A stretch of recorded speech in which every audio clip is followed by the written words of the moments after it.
Hey, let me show you how you can customize your always on display on this Realme GT6 phone. So first of all, you will have to go into the settings, then you have to go into the wallpaper and the style and tap on the always on display.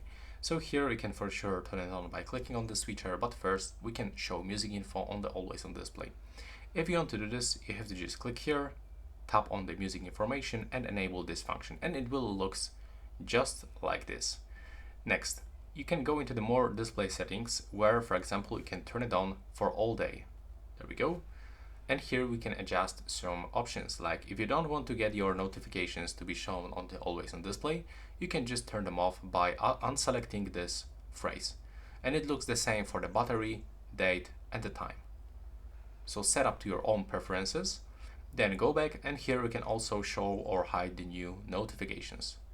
Below you can change the clock style, add some different text and image.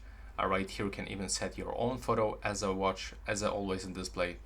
So yeah, that's all for this video. Right now please subscribe to my channel.